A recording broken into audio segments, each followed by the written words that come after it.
യേശുവിൻ ജീവിതം പോലെയാക്കിടാം നാം നമ്മുടെ ജീവിത പാതകൾ. യേശുവിൻ ജീവിതം പോലെയാക്കിടാം നാം നമ്മുടെ ജീവിത പാതകൾ. ഹല്ലേലൂയ. നമ്മളുടെ ബൈബിൾ ക്ലാസ്സുകളുടെ തീം യേശു ജീവിക്കുന്നത് പോലെ എന്നുള്ളതാണ്. ഇത് മനസ്സിലാക്കാനായിട്ട് തീർച്ചയായും നമ്മൾ ദൈവവചനത്തിലേക്ക്, യേശുവിൻ്റെ ജീവിതത്തിലേക്ക് ഒരു യാത്ര അത്യാവശ്യമാണ്. ദൈവവചനമാണ് വാസ്തവത്തിൽ എല്ലാത്തിൻ്റെ ഒരു അളവുകോലായിട്ട് നമുക്ക് ഇരിക്കുന്നത്.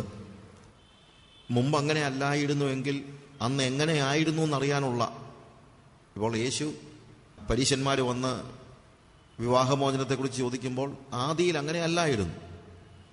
ആദിയിൽ അങ്ങനെ അല്ലായിരുന്നെങ്കിൽ ആദിയിൽ എങ്ങനെയാണെന്നറിയാനുള്ള മാർഗം എന്താണ്? നമ്മൾ ദൈവവചനത്തിലേക്ക് നോക്കുക എന്നുള്ളതാണ്. ശരിക്കും പറഞ്ഞാൽ അതാണ് വാസ്തവത്തിൽ ഈ ബൈബിൾ ക്ലാസ്സുകളുടെയൊക്കെ ഒരു ലക്ഷ്യം. നമ്മൾ വഴിമാറിപ്പോവുകയാണെങ്കിൽ, കഴിഞ്ഞ കാലത്ത് നമുക്ക് പാളിച്ച പറ്റിയിട്ടുണ്ടെങ്കിൽ, വേദപുസ്തകത്തിൻ്റെ ജീവിതത്തിൽ നിന്ന് വ്യതിയാനമുണ്ടായിട്ടുണ്ടെങ്കിൽ, തീർച്ചയായും എവിടെയാണ് നമ്മൾക്ക് വീഴ്ച പറ്റിയതെന്നും എവിടെയാണ് നമ്മുടെ ജീവിതത്തിന് പാളിച്ച പറ്റിയതെന്നും തിരിച്ചറിഞ്ഞ് അവിടേക്ക് മടങ്ങിപ്പോകാനുള്ള ഒരു വലിയ ആവശ്യം ഇന്നായിരിക്കുന്നു. അതുകൊണ്ട് വേദപുസ്തകം പഠിക്കുകയും വേദപുസ്തക പ്രകാരം നമ്മുടെ ജീവിതത്തെ ക്രമീകരിക്കുകയും ചെയ്യേണ്ടതുണ്ട്. അത് തീർച്ചയായും ഈ വേദപുസ്തക പഠനം കൊണ്ട് സാധിക്കുമെന്ന് ഞാൻ ആഗ്രഹിക്കുന്നു. ഞാനിന്ന് ഈ സബ്ജക്റ്റുമായിട്ട് ബന്ധപ്പെട്ട് പഠിക്കേണ്ടതിന് നമ്മുടെ ഹൃദയം ഒരുക്കുക എന്ന നിലയിൽ ആദ്യത്തെ കുറച്ച് സമയം ചെലവഴിക്കുവാൻ ആഗ്രഹിക്കുകയാണ്. ഒരു പ്രധാനപ്പെട്ട കാര്യം അല്ലെങ്കിൽ ഒരു ചോദ്യം ഞാൻ ചോദിക്കുകയാണ്. എന്തുകൊണ്ട് ദൈവം ഈ ഭൂമുഖത്ത് നമ്മളെ ആക്കിയിരിക്കുന്നു? പ്രത്യേകിച്ചും രക്ഷിക്കപ്പെട്ട് കഴിഞ്ഞതിന് ശേഷം രക്ഷിക്കപ്പെട്ട ഒരു വ്യക്തിക്ക് ഏറ്റവും പറ്റിയ സ്ഥലം ഏതാണ് എന്ന് ചോദിച്ചാൽ ആർക്കും ഒരു സംശയം ഉണ്ടാകത്തില്ല. രക്ഷിക്കപ്പെട്ട നമുക്കൊക്കെ ജീവിക്കാൻ പറ്റിയ ഏറ്റവും നല്ല സ്ഥലം ഏതാ? തീർച്ചയായിട്ടും സ്വർഗമാണ്. It is heaven. അതുകൊണ്ട് പൗലോസ് തന്നെ പറയുന്നത്, ഫിലിപ്പി ലേഖനം 1:23 പൗലോസ് പറയുന്നത് എന്താണ്?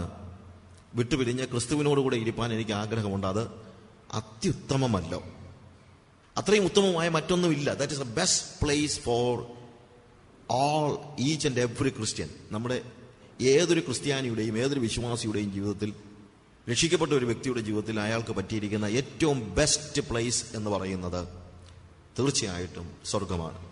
അത് നമുക്കെല്ലാവർക്കും അറിയാം. നമുക്കെല്ലാം അറിയാമെന്നുള്ളതിനേക്കാൾ ഉപരി നമുക്ക് മാത്രമല്ല ദൈവത്തിനും അതറിയാമെന്നുള്ളതാണ് ഏറ്റവും വലിയ കാര്യം. എനിക്ക് ഏറ്റവും പറ്റിയ സ്ഥലം ലോകമല്ല എന്നുള്ളത് കർത്താവ് കൃത്യമായിട്ട് പറഞ്ഞിട്ടുണ്ട്. യോഹന്നാന്റെ സുവിശേഷം 15-ാം അധ്യായത്തിൽ അതിൻ്റെ 18-19 വാക്യങ്ങൾ വായിക്കുമ്പോൾ കർത്താവ് ലോകം നമുക്ക് എത്ര അയോഗ്യമാണ് എന്നുള്ളതിനെക്കുറിച്ച് വിവരിച്ചിട്ടുണ്ട്. ലോകം നിങ്ങളെ പകയ്ക്കുന്നുവെങ്കിൽ അത് നിങ്ങൾക്ക് മുമ്പേ എന്നെ പകച്ചിരിക്കുന്നു എന്ന് അറിഞ്ഞുകൊള്ളുവിൻ. നിങ്ങൾ ലോകക്കാർ ആയിരുന്നുവെങ്കിൽ ലോകം തനിക്ക് സ്വന്തമായതിനെ സ്നേഹിക്കുമായിരുന്നു.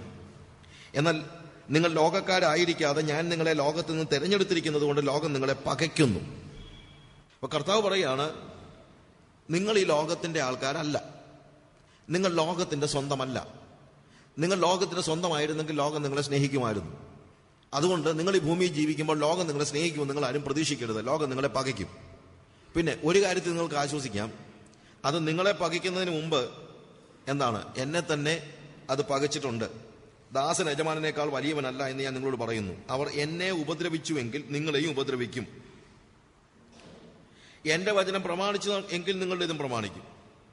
പക്ഷെ എന്റെ വചനം അവർ പ്രമാണിച്ചില്ല. അവരെന്ത് ചെയ്തത്? എന്നെ ഉപദ്രവിക്കുകയായിരുന്നു. അതുകൊണ്ട് ലോകം എന്ത് ചെയ്യും? നമ്മളെ ഉപദ്രവിക്കും. അപ്പം നമ്മളെ ഉപദ്രവിക്കുന്ന ഒരു ലോകത്തിലേക്ക് വിശ്വാസികളായ നമ്മളെ തള്ളിവിടാൻ, ആ വാക്ക് ഞാനങ്ങ് ഒരു സ്വാതന്ത്ര്യമെടുത്ത് ഉപയോഗിക്കുകയാണ്, നമ്മളെ ഉപദ്രവിക്കാൻ നോക്കിയിരിക്കുന്ന ഒരു ലോകത്തിലേക്ക് നമ്മളെ തള്ളിവിടാനായിട്ട് ദൈവം എന്താണ് പരിശ്രമിക്കുന്നത്? ആ പ്രതിസന്ധികൾ ശരിക്കും ലൂക്കോസിന്റെ സുവിശേഷം 6-ാം അധ്യായത്തിലും ഇതേപോലെ തന്നെ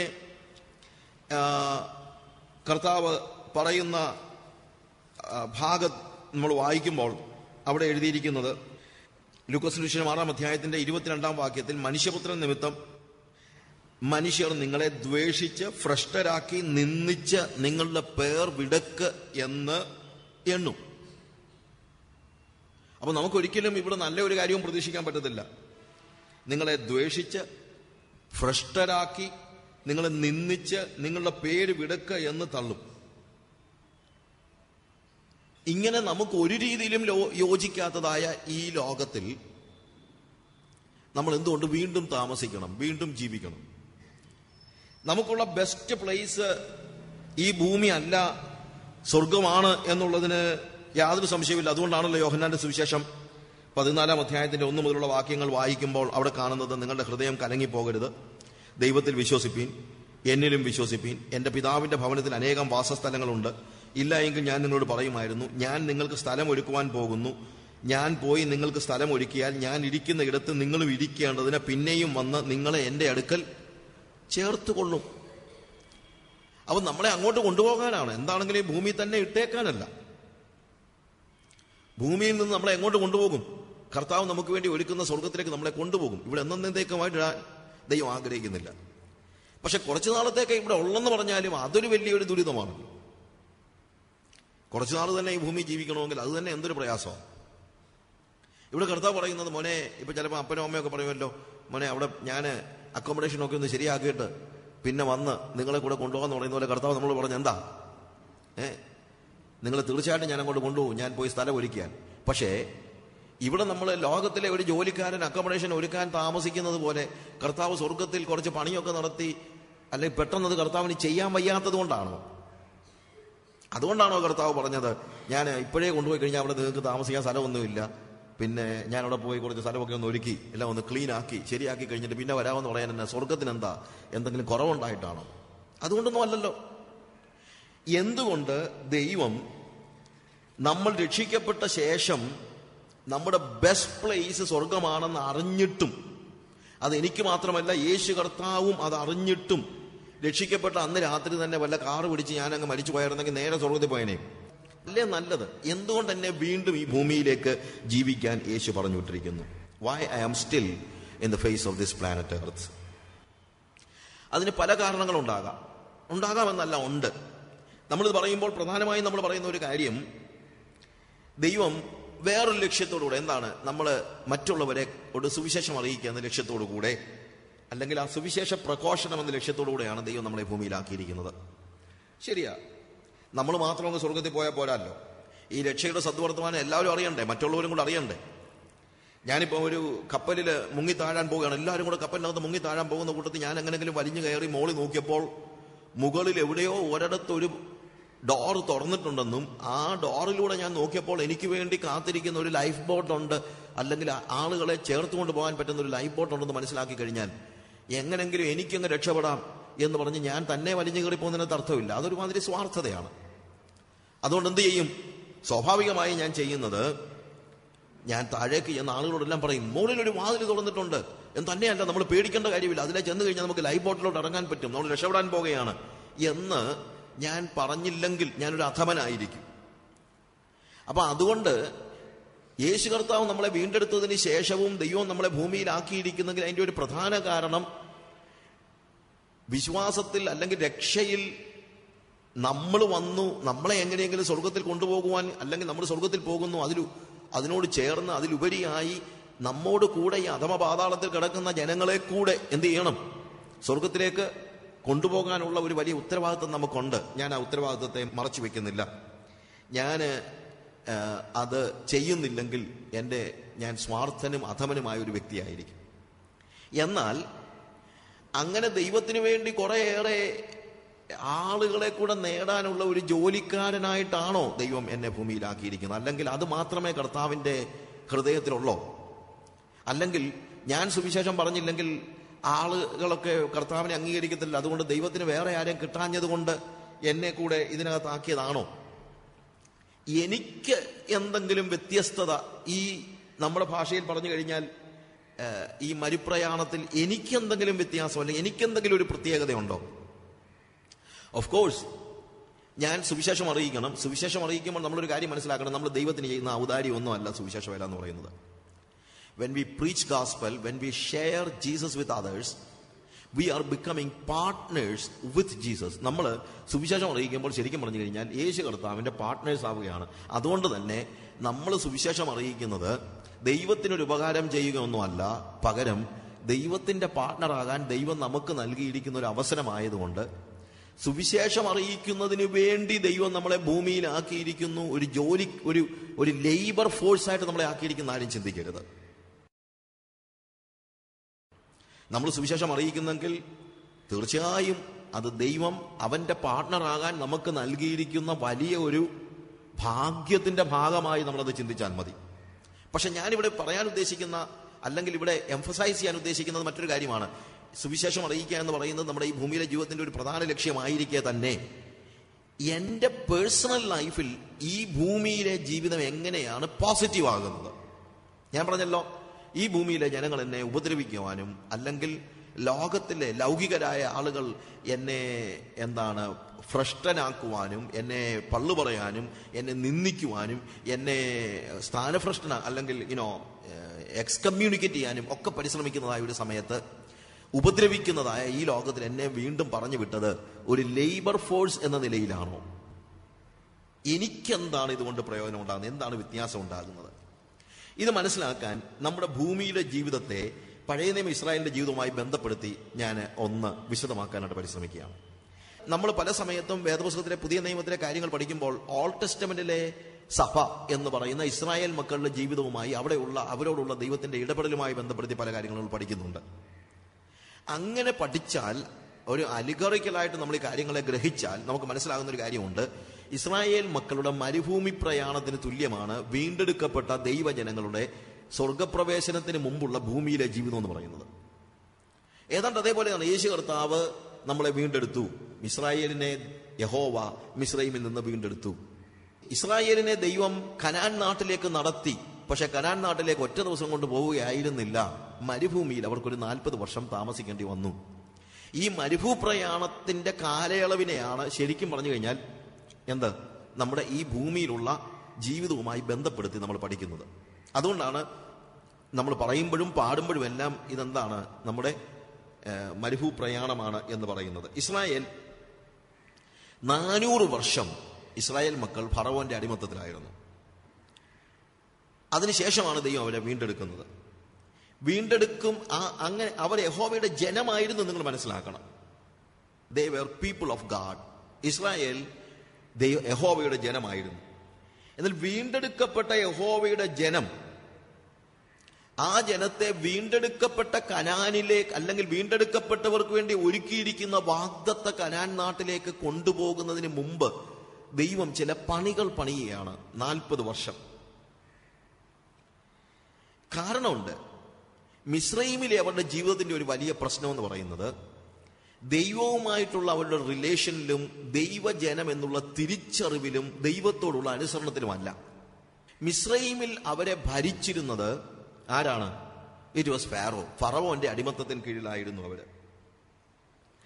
അപ്പോൾ 400 വർഷം ഒരു ജനത ഒരു അടിമത്തത്തിൽ കഴിഞ്ഞാൽ അവർക്ക് സ്വാതന്ത്ര്യത്തിന്റെ ജീവിതം ജീവിച്ച് പഠിക്കാൻ തന്നെ സമയമെടുക്കും. അത്രയും കാലം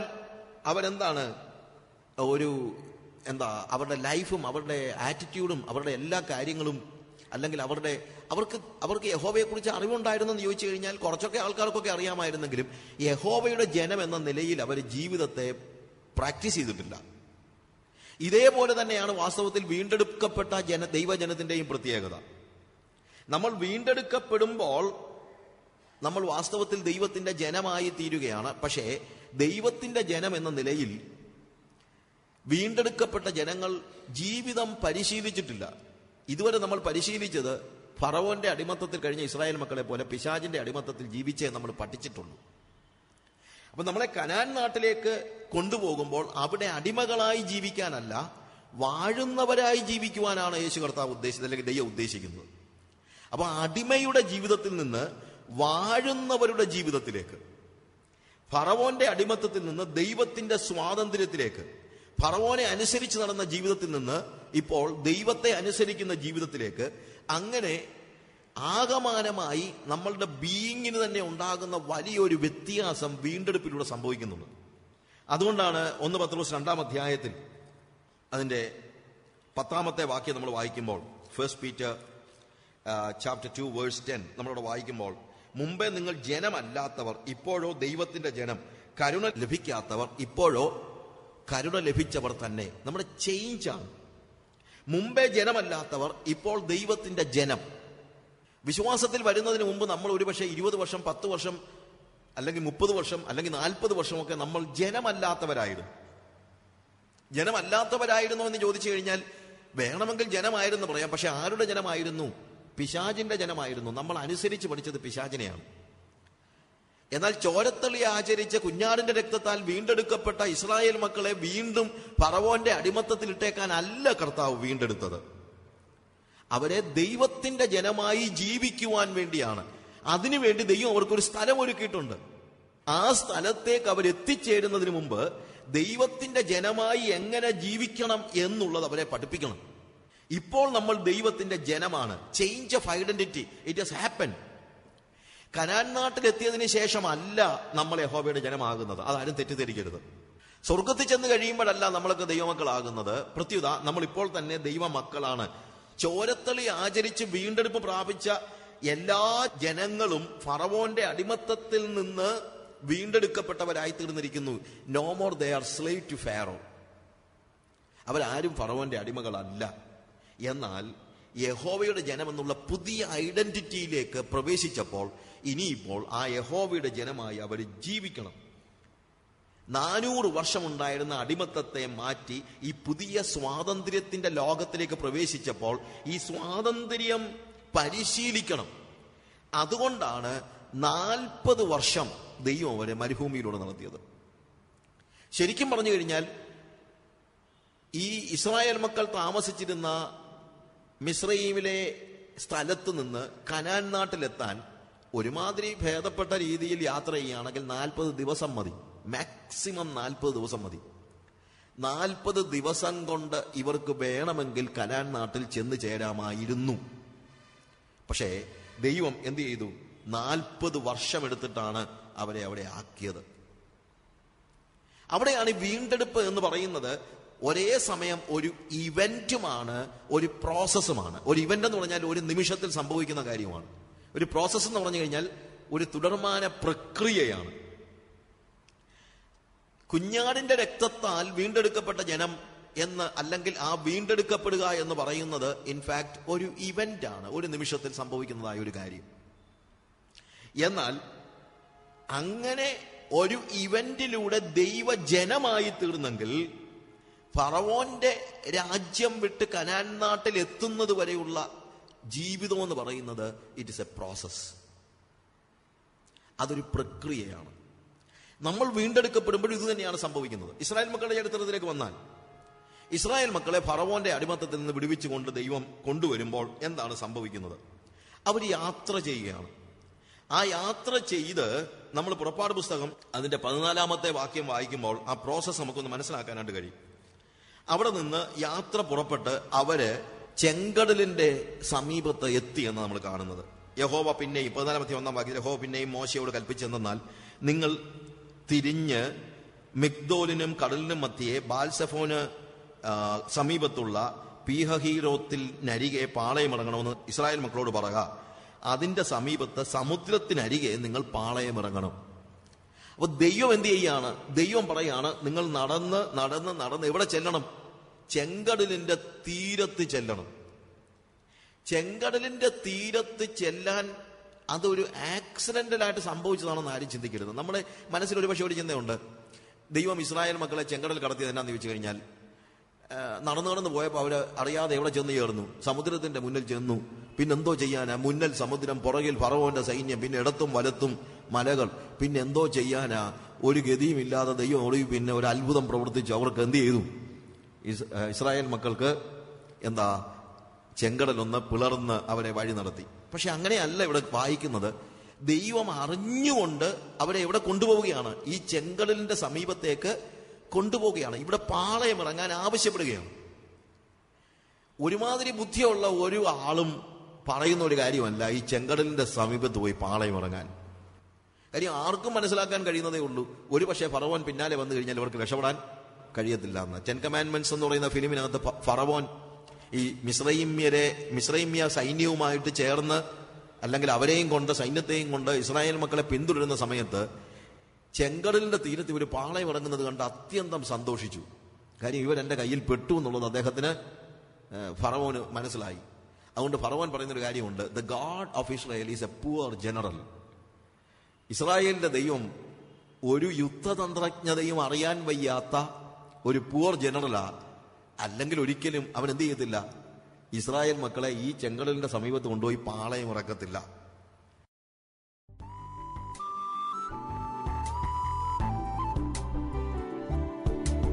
യേശുവിൻ ജീവിതം പോലെയാക്കിടാം നാം നമ്മുടെ ജീവിത പാതകൾ. യേശുവിൻ ജീവിതം പോലെയാക്കിടാം നാം നമ്മുടെ ജീവിത പാതകൾ. സ്ഥാനമോഹങ്ങളിൽ ആഴ്ന്നു പോകാതെയും ലോകത്തിൻ ചേഷ്ടയിൽ മൂടരാകാതെയും, സ്ഥാനമോഹങ്ങളിൽ ആഴ്ന്നു പോകാതെയും ലോകത്തിൻ ചേഷ്ടയിൽ മൂടരാകാതെയും, ക്രൂശിലെ മുഖം നോക്കി നാം മുന്നേറിടാം തൻ സാക്ഷിയാ. ഒന്നും പകരം വേണ്ടെന്നാഥന, നിൻ ജീവിത ശ്രുതി മാത്രം.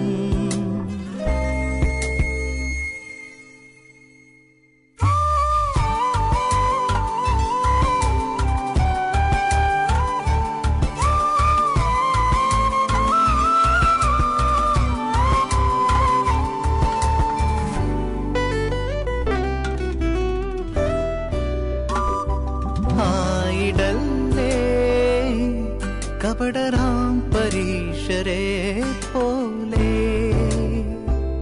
ആയിടല്ലേ, കപടരാം പരീശരെ പോലെ.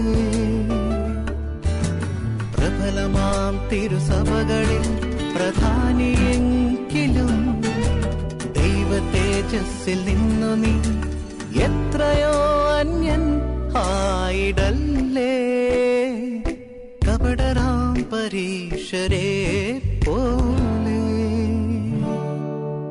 മഹോന്നതൻ യേശുനാഥൻ ശിഷ്യപാദം തുടച്ചപ്പോൾ കഴുകണം നാം നമ്മിലെ അഹന്തകൾ എല്ലാം. യേശുവിൻ ജീവിതം പോലെയാക്കിടാം നാം നമ്മുടെ ജീവിത പാതകൾ.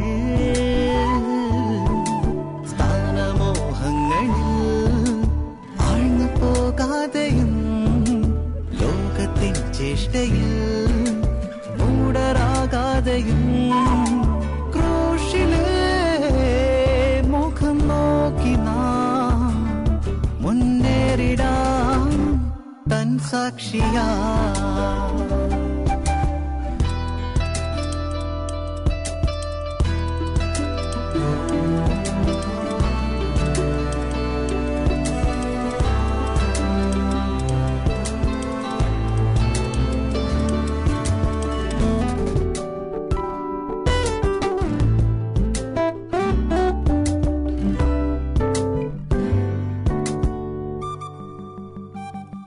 യേശുനാഥ ക്രൂശത്തിലറിഞ്ഞ സ്നേഹം പോലെ, യേശുനാഥ ക്രൂശത്തിലറിഞ്ഞ സ്നേഹം പോലെ.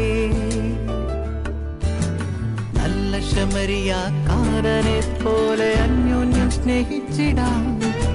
സർവസമാനമം ദൈവദൃഷ്ടിയിൽ ഏവരും ഒന്നല്ലയോ. യേശുനാഥ ക്രൂശത്തിലറിഞ്ഞ സ്നേഹം പോലെ.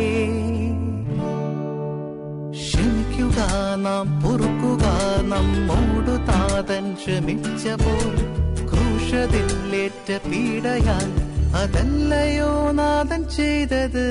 യേശുവിൻ ജീവിതം പോലെയാക്കിടാം നാം നമ്മുടെ ജീവിത പാതകൾ. സ്ഥാനമോഹങ്ങളിൽ ആഴ്ന്നു പോകാതെയും ലോകത്തിൻ ചേഷ്ടയിൽ മൂടരാകാതെയും ക്രൂശിലെ മുഖം നോക്കി നാം മുന്നേറിടാം തൻ സാക്ഷിയാ. ഒന്നും പകരം വേണ്ടെന്നാഥന നിൻ